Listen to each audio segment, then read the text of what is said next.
আমরা কালকে অনেকগুলি ভিডিও দেখেছি, আমরা মারামারির ভিডিও দিচ্ছি, কি কারণে এটা ঘটেছে। আমরা আইন শৃঙ্খলা রক্ষাকারী বাহিনী যারা আছেন, সেনাবাহিনীর কর্মকর্তারা যারা আছেন, পুলিশ বাহিনী যারা আছেন, তারা আমাদের দেশের সম্পদ। কারণ তাদেরকে অসম্মান করলে বা তাদেরকে যদি আইন শৃঙ্খলা প্রয়োগ করার ক্ষেত্রে তারা বাধাগ্রস্ত হয়, তাহলে এই দেশটা আমাদের যে কাঙ্ক্ষিত লক্ষ্যে পৌঁছার যে আন্দোলন, যে আমাদের সুপ্ত ইচ্ছা, সেটা বাস্তবায়নের জন্য অন্তরায় হয়ে দাঁড়াবে। অর্থাৎ সবার এখানে ভূমিকা রাখার প্রয়োজন। সবাই যার যার বাংলাদেশের সংবিধান অনুযায়ী, আইন অনুযায়ী সবাই তার কর্মকাণ্ড পরিচালনা করবেন, সেটাই আমাদের প্রত্যাশা।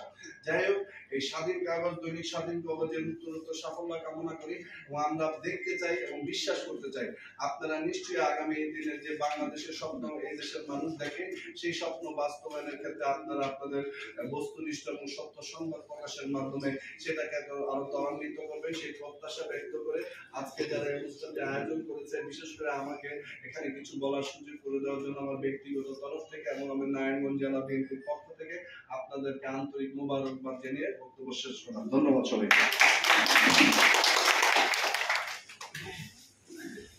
অসংখ্য ধন্যবাদ মাশরুকুল ইসলাম রাজীব ভাইকে, উনি ওনার মূল্যবান বক্তব্য প্রদান করার জন্য।